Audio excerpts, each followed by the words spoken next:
une nouvelle pandémie serait-elle à nos portes? Et si je te disais que des experts annoncent 2025 comme une nouvelle crise mondiale?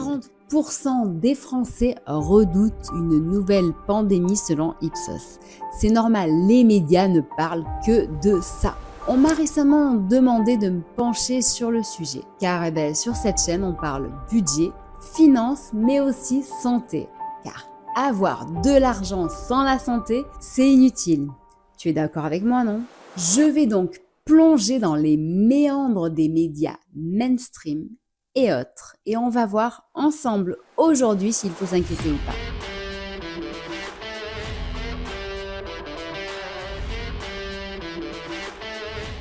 Bonjour, je suis Steph, fondatrice de comparateurbank.com, qui est un site 100% indépendant. Avec mon équipe, on t'aide à améliorer ton pouvoir d'achat et donc à avoir une vie un petit peu plus sympa. Si tu veux plus de contenu croustillant et de conseils pratiques, alors abonne-toi vite et active la cloche pour ne rien rater et pense à partager cette vidéo à ceux qui pourraient en avoir besoin. Je te rappelle que je ne suis pas conseiller en investissement et je t'invite toujours à faire tes propres recherches avant d'agir. Bon, on va aller sur Google et on va taper le mot pandémie.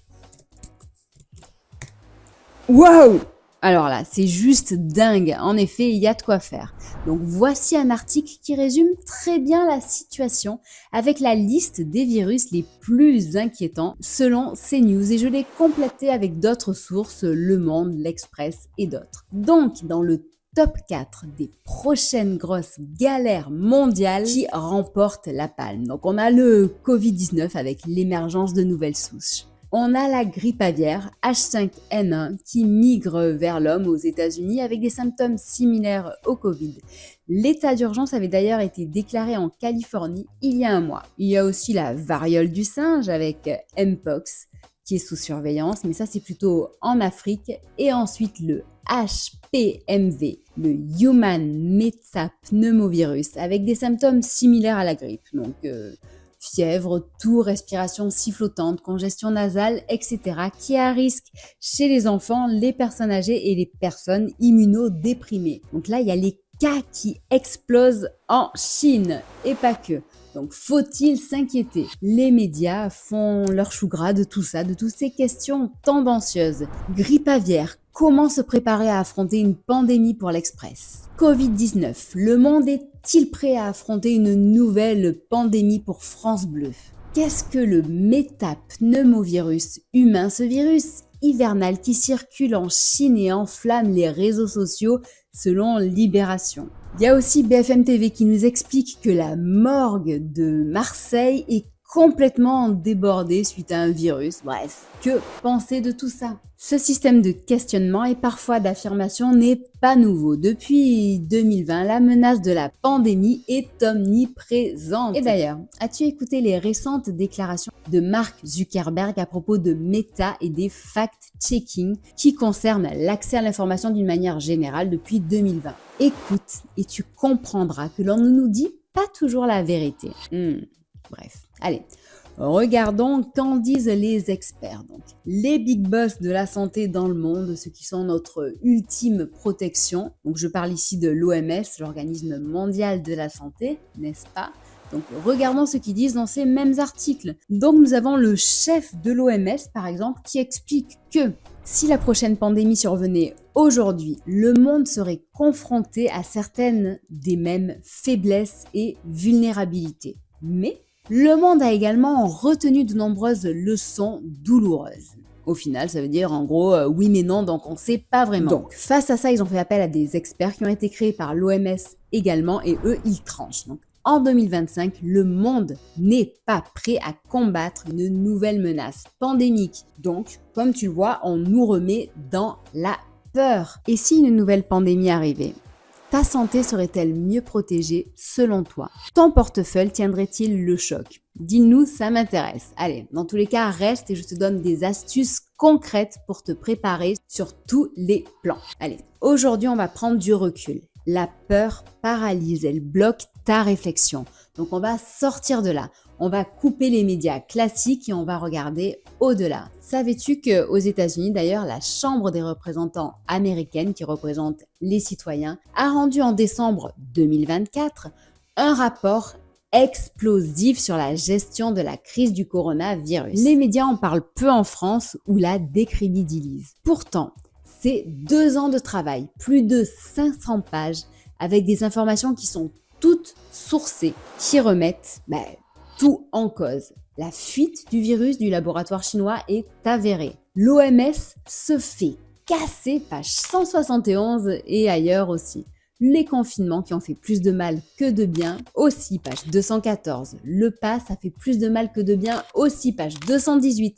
La distanciation sociale, aussi page 198. Les masques qu'on nous a obligés à porter, aussi page 203. La question du traitement quasi imposé, aussi page 336. Et l'ivermectine qui aurait pu être utilisée, page 300. N'oubliez le débat sur les effets secondaires qui doit impérativement avoir lieu, page 364, et la liste continue. Bref, ces données ne sont pas juste des opinions. Elles sont toutes sourcées et toutes avérées. Ça fait réfléchir, non? Comme très souvent, il est préférable de développer son libre arbitre. Il est essentiel pour son évolution. Au-delà de cette question de santé, voici des exemples de ce que je fais moi dans ma vie quotidienne. Donc, par exemple, je multiplie les sources d'informations, je compare, je teste par moi-même le plus souvent dès que je peux. Je ne laisse pas tout mon argent à la banque, j'en garde un petit peu à la maison. Je suis multibancarisée. J'investis sur différents supports, que ce soit le livret A, l'assurance vie, l'immobilier, la bourse, la crypto, l'or et d'autres encore. Tiens d'ailleurs, en parlant de ça, tu connais XTB qui est un courtier international qui rémunère tes fonds non investis jusqu'à 4,3% en brut par an. C'est en plus sans minimum à placer, sans plafond et ton argent est disponible à tout moment et avec un calcul qui est fait au quotidien. Si tu veux connaître toutes les conditions, je t'invite à aller voir le lien en descriptif. Et si jamais tu décides d'ouvrir un compte aujourd'hui chez XTB, eh bien sache que tu auras 3 mois offerts au lieu de 1 seulement. Bon, je t'en dirai un petit peu plus sur XTB. C'est un courtier qui est régulier en France. Il est très sérieux, il dispose d'une agence à Paris avec un service client français. Il a de très bons avis clients.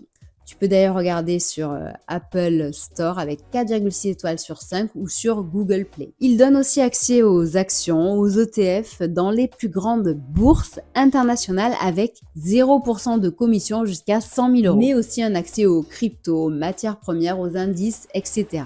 Les dépôts et retraits chez lui sont gratuits. Et l'ouverture de compte est très simple. C'est pas pour rien quand même qu'ils ont plus d'1 million de clients. Bref, c'était une petite parenthèse et juste un exemple. Il y a d'autres courtiers qui existent. Lequel tu utilises toi d'ailleurs si tu veux nous en parler? Et si tu investis en bourse, dis-le nous et dis-nous pourquoi. Je continue ma liste. Je suis aussi curieuse et je lis beaucoup. Je me forme très souvent et un maximum, que ce soit pour apprendre à investir ou acquérir de nouvelles compétences. Et d'ailleurs, j'y reviens, XTB a de très bons inputs avec la XTB Academy, ses webinaires et formations gratuites. Je travaille aussi mon intuition et essaye de faire au mieux pour ma santé. Je ne prends pas tout pour argent comptant, comme on dit. Je suis critique et fais appel à mon libre arbitre. On n'est pas là aujourd'hui pour se juger. Nous sommes là pour vivre. Vivre notre vie et apprendre. D'ailleurs, je pense que la vie, au final, c'est ça. C'est expérimenter, se tromper parfois, apprendre et continuer. Et ceci à tout moment et sache qu'il n'est jamais trop tard. Alors que quand on est dans la peur, on est figé, on est bloqué, paralysé. Quand on est confiant, on arrive à tirer des leçons pour ne pas reproduire nos erreurs. Et comme le dit Einstein, la folie, c'est reproduire encore et encore la même chose en espérant un autre résultat. Et toi, qu'est-ce que tu as changé dans ta vie en 2020? Partage ça avec nous, ça pourrait nous inspirer tous. Bon, du coup, quand aura lieu la prochaine pandémie? Sache que se préparer, c'est aussi reprendre le contrôle. Peu importe ce que l'avenir nous réserve, ce qui compte, c'est toi comment tu vas réagir. Dans tous les cas, on est ensemble dans cette aventure. Prêt à relever le défi? Si tu as des questions, n'hésite pas à les poser, j'essaierai d'y répondre au plus vite. Je te dis à très bientôt, que ce soit sur le site comparateurbonne.com, Facebook, Twitter, Instagram, TikTok, LinkedIn et même Discord où tu pourras télécharger tes e-books gratuits, que ce soit pour apprendre à mieux gérer ton budget, ton épargne ou même ta santé. À bientôt et merci.